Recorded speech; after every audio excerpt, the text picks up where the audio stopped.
شروع کرتے ہیں اللہ کے بابرکت نام سے جو بڑا مہربان اور نہایت رحم والا ہے۔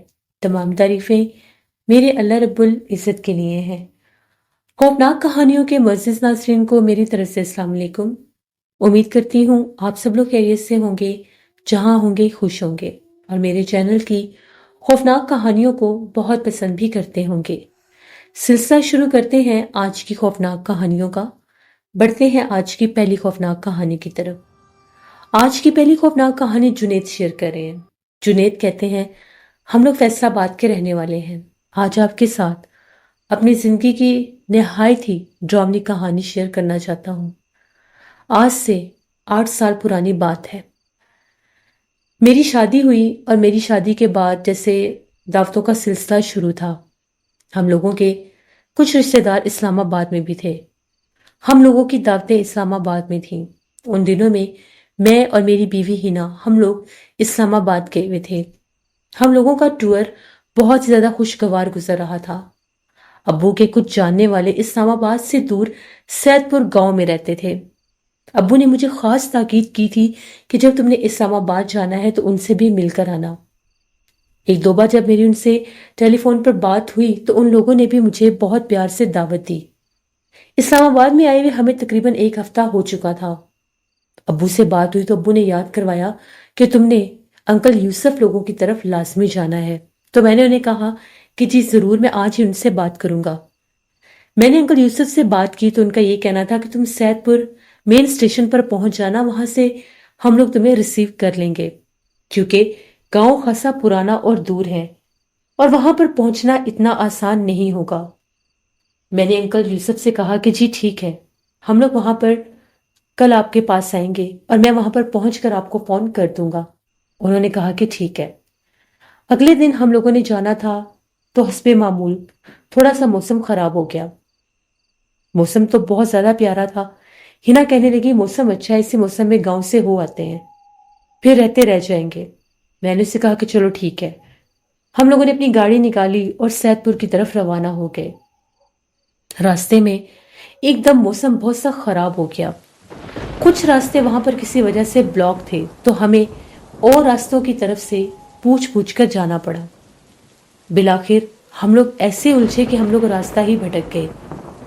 بہت کوشش کے باوجود بھی ہم لوگوں کو سید پور گاؤں نہیں مل رہا تھا۔ راستے میں ہم لوگ جس سے بھی پوچھتے وہ ایک نیا ہی راستہ بتا دیتا۔ بارش اور آندھی اور طوفان ہونے کی وجہ سے ہم لوگوں کے موبائل پر سگنلز بھی نہیں آ رہے تھے، GPS بھی ٹھیک سے کام نہیں کر رہا تھا۔ اب ہم لوگ بالکل ہی ایک ویران سڑک پر جا رہے تھے جو ختم ہونے کا نام ہی نہیں لے رہی تھی، اور ایسے لگ رہا تھا کہ جیسے آس پاس بالکل جنگل کا ہی حصہ ہے۔ میں نے ہنا سے کہا کہ اب ہم لوگ کیا کریں، ہم لوگ تو پوری طرح سے راستہ بھول چکے ہیں۔ گھر بھی بات کرنے کی کوشش کر رہے تھے تو وہ بھی بار بار یہی کہہ رہے تھے کہ آپ لوگ کس لوکیشن پر ہیں، پہلے ہمیں جگہ بتائیں، اور ہمیں لوکیشن کی سمجھ نہیں آ رہی تھی۔ اتنا بھٹک کر ہم لوگ تھک چکے تھے۔ کافی دیر ہم لوگ ایک جگہ پر کھڑے بھی رہے، وہاں سے آتی جاتی گاڑیوں سے بھی پوچھتے رہے، لیکن وہ بھی کچھ ہم لوگوں جیسے ہی مسافر تھے۔ کچھ دور اور جانے کے بعد ہم لوگوں کے موبائل کے اوپر ہمیں ایک لوکیشن ٹریس ہوئی، سید پور گیسٹ ہاؤس کی۔ ہم نے خدا کا شکر ادا کیا کہ رات بالکل قریب ہے، چلو گیسٹ ہاؤس پاس ہے، رات وہاں پر گزار لیتے ہیں، انکل کو صبح اسی کا ایڈریس سینڈ کر دیں گے، لوکیشن بھیج دیں گے۔ اب ہم لوگ اس لوکیشن پر اس گیسٹ ہاؤس کی طرف جانے لگے۔ سڑک اتنی خراب تھی آگے، ایسے لگ رہا تھا کہ جس طرح سے پوری طرح سے سڑک ٹوٹی ہوئی ہے۔ جیسے کیسے کر کے اس گیسٹ ہاؤس کے قریب میں گاڑی لے ہی گیا۔ وہاں پر پہنچے تو ایک بسیدہ سی عمارت تھی، خاصی بڑی۔ وہ اتنی اندھیرے میں ڈوبی ہوئی تھی کہ ایسے لگ رہا تھا کہ جس طرح سے کوئی بہت بڑی آفت کالی چادر اوڑھ کر کھڑی ہو۔ میں نے ایک بار دیکھا، مجھے تھوڑا سا عجیب بھی لگا کہ پتہ نہیں یہ گیسٹ ہاؤس اب ہے بھی صحیح کہ نہیں، یا شاید کوئی پرانی لوکیشن آ رہی ہوگی۔ میں نے ہنا سے کہا گیسٹ ہاؤس پر تو پہنچ گئے ہیں لیکن یہاں پر کوئی روشنی نہیں ہے، بورڈ بھی لگا ہوا تھا۔ ہنا نے کہا کہ بارش اور طوفان دیکھیں، شاید لائٹ چلی گئی ہو، آپ ایک دفعہ اتر کر دیکھیں تو صحیح۔ تبھی میں جو ہی گاڑی سے اترا، میں نے وہاں پر لگے ایک لوہے کے پرانے گیٹ کے اوپر دستک دینا شروع کر دی۔